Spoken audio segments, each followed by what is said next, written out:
మాత్రమే వసించుచు అమరత్వము కలిగిన దేవుడు నిత్యము మహిమనదును గాక. ప్రియమైన దేవుని పిల్లలారా, మన ప్రభువైన యేసుక్రీస్తు నామమున కృపా సమాధానములు మీకు మెండుగా కలుగును గాక. అందరూ కూర్చునండి.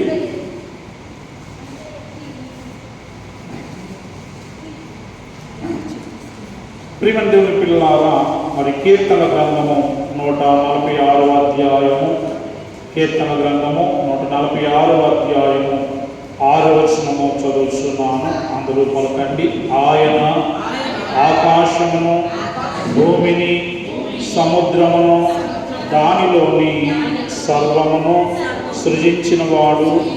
ఆయన ఎన్నడును మాట తప్పడు. ఎవరు మాట తప్పని వారు? అమ్మా చెప్పండి. యెహోవా దేవుడు. ప్రియమైన దేవుని పిల్లలారా గమనించండి. దేవుడు మాట ఇచ్చి ఆ మాటను నెరవేర్చేవారై ఉన్నారు. ఆయన మాటలలోని సున్నైనను పొల్లైనను ఎన్నడును తప్పిపోదు. ఇక్కడ రాయబడిన మాట కూడా అది. మరొకసారి చెప్పండి. ఆయన ఎన్నడును మాట తప్పని వాడు.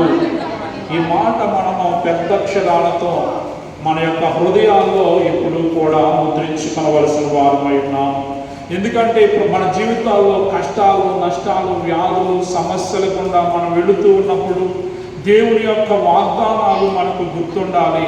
దేవుడు గత కాలంలో చేసిన కార్యాలను మనం జ్ఞాపకం చేసుకొని, దేవుడు ఆ కాలంలో ఇంత గొప్ప కార్యం చేస్తారు కనుక నేడును ఆయన నా కష్ట నష్టాల నుండి విడిపిస్తారని మనము ధైర్యపరచబడతాం. ప్రియమైన దేవుని పిల్లలు గమనించండి. మనము నేటి దినమందు ఒక ప్రత్యేక కార్యక్రమాన్ని ఉద్దేశించి ఇక్కడ కూడుకొని ఉన్నాము. ప్రియమైన దేవుని పిల్లలారా, ఈ యొక్క పండుగకు పెట్టబడిన పేరు కోత పండుగ. అందరూ చెప్పండి, కోత పండుగ. కొంతమంది క్రిస్మస్ పండుగ అనేది బైబిల్లో ఉందా, పునరుత్థాన పండుగ అనేది బైబిల్లో ఉందా అంటుంటారు. కానీ క్రీస్తు మన కొరకు జన్మించారని, క్రీస్తు మన కొరకు పునరుత్థానుడయ్యారని మనము ఆ పండుగలు జరుపుకుంటూ ఉంటాము.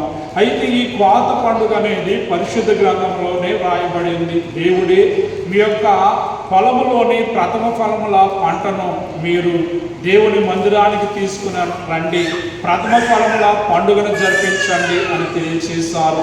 అలాగే కోత పండుగ మీ యొక్క పంటను కూర్చిన తరువాత, ఆ పంటను ఇంటికి తీసుకుని వచ్చిన తర్వాత కోత పండుగను జరుపుకోనండి అని తెలియచేశారు. ప్రియమైన దేవుని పిల్లలారా గమనించండి. మనము దేవుడు చేసిన కార్యాలను ఎప్పుడూ కూడా జ్ఞాపకం ఉంచుకోవాలి. అలాగే దేవుని స్తుతింపవలసిన వారమై ఉన్నాము. ప్రియమైన దేవుని పిల్లలారా, దేవుని ఎందుకు స్తుతించాలి? దేవునికి మనం ఎందుకు కానుకలు చెల్లించాలి? దేవునికి మనము ఎందుకు కృతజ్ఞతాస్తుతులు చెల్లించాలి అని ఆలోచన చేస్తే, ప్రియమైన దేవుని పిల్లలారా గమనించండి. దేవుడు మన కొరకు ఏమేమి చేశారో మనము అర్థం చేసుకుంటే మనము ఎందుకు దేవునికి కృతజ్ఞతాస్తుతులు చెల్లించాలో మనకు అర్థమవుతుంది. ప్రియమైన దేవుని పిల్లలారా, మనము చదివిన వాక్యములో ఉన్న మాట, ఆయన ఆకాశమును, భూమిని, సముద్రమును, దానిలోని సర్వమును కలుగ చేసెను. బోలో యేసు మహారాజుకి చెప్పండి. భూమిని, సముద్రమును, ఆకాశమును, అందున్న సమస్తమును కలుగ చేసిన వారు దేవుడే. ఆయన గొప్ప గొప్ప ఆశ్చర్య కార్యములు చేయువాడు. ప్రియమైన దేవుని పిల్లారా, పగటి నేలుటకు ఆయన సూర్యుని చేసెను, రాత్రి నేలుటకు ఆయన చంద్రుని, నక్షత్రములను చేసెను. ప్రియమైన దేవుని పిల్లలు, మనకు ఆహారమును, నీటిని, గాలిని, సమస్తమును అనుగ్రహించుచున్నవాడు ఆయనే. అలాగే ప్రియమైన దేవుని పిల్లలు, మనము పరిశుద్ధ గ్రంథంలో చూస్తే ఒక మాట మనకు కనబడుతుంది. అందరూ నాతో చెప్పండి. దేవుడు లోకమును ఎంతో ప్రేమించెను, కాగా తన అద్వితీయ కుమారునిగా పుట్టిన వాని యందు విశ్వాసముంచువాడు నశింపక నిత్య జీవము పొందునట్లు ఆయనను అనుగ్రహించెను. ప్రియమైన దేవుని పిల్లలు, తండ్రి అయిన దేవుడు తన ఏకైక కుమారుడైన యేసు ప్రభువును మనకు బహుమానంగా ఇచ్చివేశారు. ఒకటి సృష్టినిచ్చారు, ఒకటి సృష్టినిచ్చారు. రెండు, తనకు ఏకైక కుమారుడైన యేసు ప్రభువును మనకు బహుమానముగా ఇచ్చారు. ఇంకా చాలా ఉన్నవి, కానీ బైబిలును ఆయన మనకిచ్చారు, దేవదూతలను మనకిచ్చారు. ఇలాగ చెప్పుకుంటే చాలా ఉన్నవి. కానీ ప్రియమైన దేవుని పిల్లారా, గమనించండి, తండ్రి అయిన దేవుడిచ్చిన వాటిలో కొన్నిటి మనం చెప్పుకుంటే, ఒకటి, తన ఏకైక కుమారుడైన యేసు ప్రభువుని ఇచ్చివేశారు. రెండు, ఈ యొక్క సృష్టిని మనకు బహుమానముగా ఇచ్చారు. మనకు కలిగి ఉన్న సమస్తమును ఇచ్చిన వారు ఆయనే.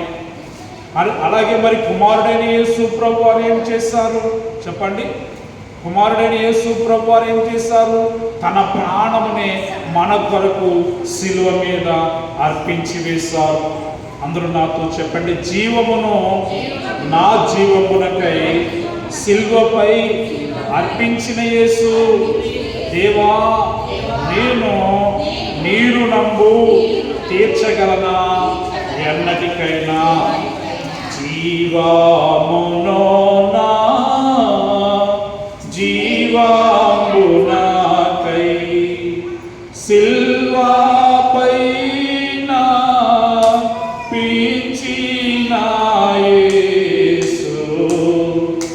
జీవమును నా జీవమునకై శిలువపై అర్పించిన యేసు, దేవా నేను నీరు నంబు తీర్చగలనా ఎన్నటికైనా? దేవా నేను నీరు నంబు తీర్చగలనా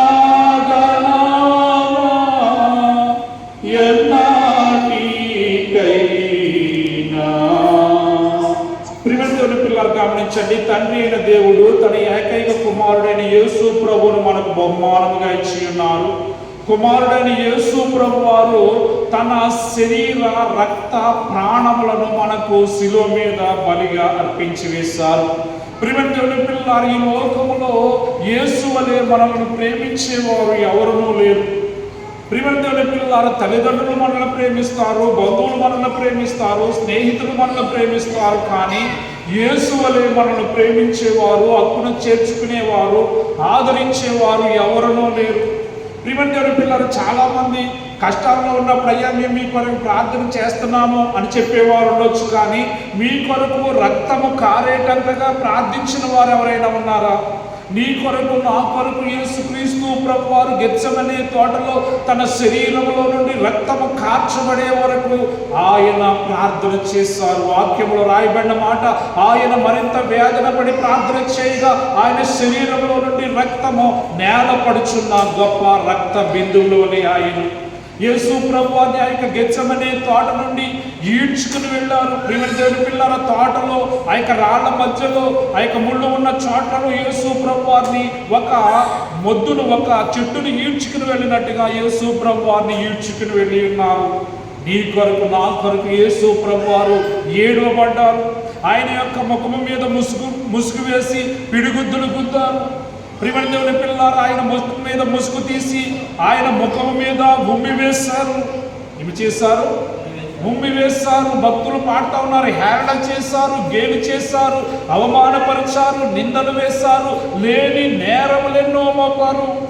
ప్రియమైన దేవుని పిల్లలారా, యేసు ప్రభు వారిని తీర్పు తీర్చిన వారు ఆ యొక్క పిలాతు అంటాడు, ఈయనలో నాకు ఏ నేరమో కనబడలేదు, ఈయనలో నాకు ఏ నేరమో కనపడలేదన్నారు. కానీ ఆయన ఒక నేరస్తుడు వలె కోర్టులో నిలబడ్డారు. ఎందుకంటే నీ నేరములు నా నేరములు యేసు ప్రభు తన మీద వేసుకున్నారు.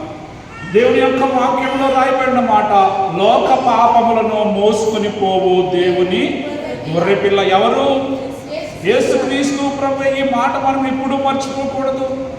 ప్రియమైన దేవుని పిల్లలు, యేసు ప్రభు వారి యొక్క భారమైన శిలువను మోయొచ్చు కల్వరి కొండ శిఖరం వరకు ఎక్కి వెళ్ళారు. ఆయన యొక్క రెండు చేతులు శిలువ రానుకు అంటగొట్టారు.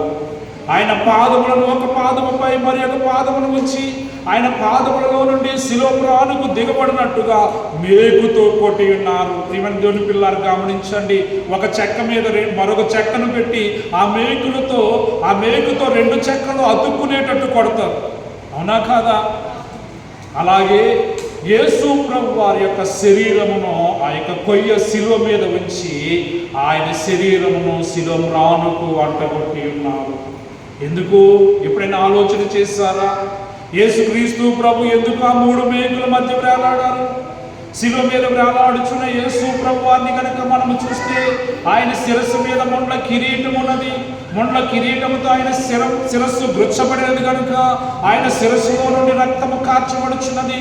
ఆయన 2 చేతులు శిలుపురానికి అడ్డగొట్టారు కనుక 2 చేతులలో నుండి రక్తము, ఆయన పాదములలో నుండి రక్తము, ప్రక్కలో బళ్ళెముతో పొడవటాన్ని బట్టి ప్రక్కలో నుండి రక్తము, ఆయన శరీరం అంతయు కొరడాలతో చీల్చారు కనుక ఆ శరీరం అంతటిలో నుండి రక్తము కార్చబడింది. ఎవరి కొరకు కార్చారు ఆయన?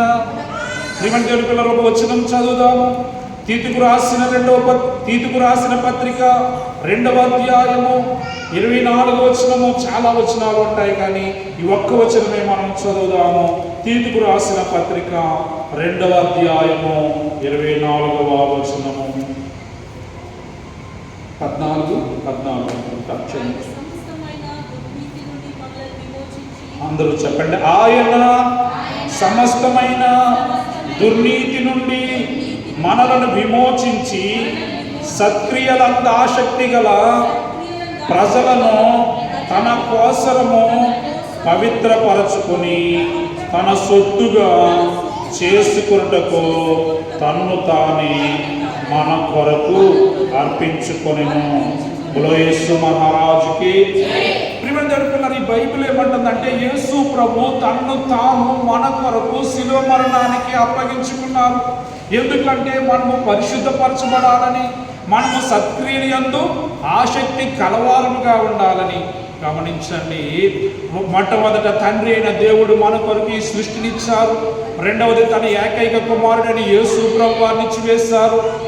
యేసు ప్రభు వారు ఏం చేశారంట చెప్పండి? తన శరీరమును, రక్తమును, ప్రాణమును శిలువ మీద మన కొరకు ఇచ్చివేశారు. దైవజనులు దేవదాసయ్య గారు రాసిన కీర్తన మనం ఇప్పుడే పాడాం. జీవమును నా జీవమునకై శిలువపై అర్పించిన యేసు, దేవా నీరు నంబు తీర్చగలనా ఎన్నటికైనా. ఇది కుమారుడైన యేసు ప్రభు వారు చేసిన కార్యం. మరి పరిశుద్ధాత్మ దేవుడు ఏం చేస్తా ఉన్నారు? ప్రియమైన దేవుని పిల్లలు, ఒక్కడై ఉన్న దేవుడే మన కొరకు ముగ్గురుగా బయలుపరచబడ్డారు. ఒక చిన్న వాక్యము చదువుదాము. యెషయా గ్రంథము 11వ అధ్యాయము. యెషయా గ్రంథము 11వ అధ్యాయము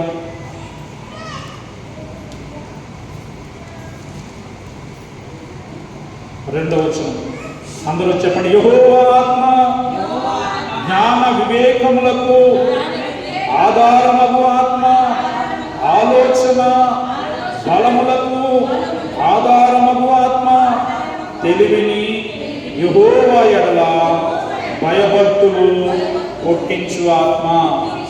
యేసు మహారాజుకి. ప్రియమైన దేవుని పిల్లలు, పరిశుద్ధాత్మ దేవుడు మనకు జ్ఞానమునిచ్చేవారై ఉన్నారు, శక్తినిచ్చేవారై ఉన్నారు, తెలివినిచ్చేవారై ఉన్నారు, బుద్ధినిచ్చేవారై ఉన్నారు, వరములనిచ్చేవారై ఉన్నారు. ఏమిచ్చేవారు? వరములనిచ్చేవారై ఉన్నారు.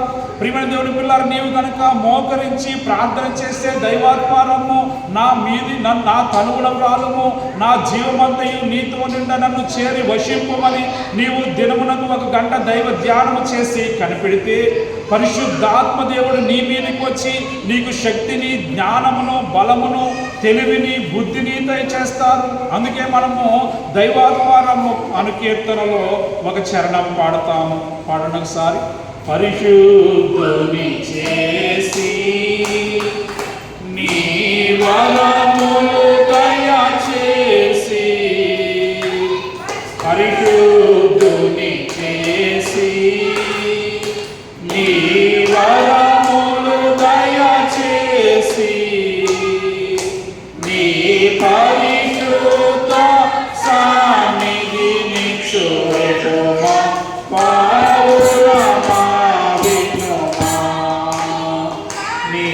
పరిశుద్ధ సన్నిధిని చూపుమా పౌరమా వినుమా.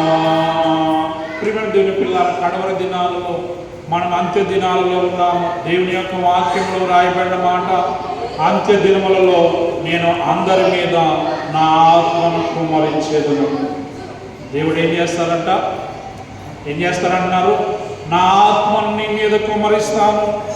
నీకు తెలివినిచ్చు ఆత్మను, బలమునిచ్చు ఆత్మను, బుద్ధినిచ్చు ఆత్మను, శక్తినిచ్చు ఆత్మను. మరి మీరు ప్రార్థన చేస్తూ ఉన్నారా? పరిశుద్ధాత్మ సహాయము నాకు కావాలని మీరు కోరుకొనిచున్నారా? ప్రియమైన దేవుని పిల్లలు గమనించండి, ఒకరైన దేవుడు ముగ్గురుగా బయలుపరచబడి మనకు ఏం చేస్తా ఉన్నారు? సహాయం చేస్తున్నారు. బోలో యేసు మహారాజుకి, బోలో యేసు మహారాజుకి, బోలో యేసు మహారాజుకి.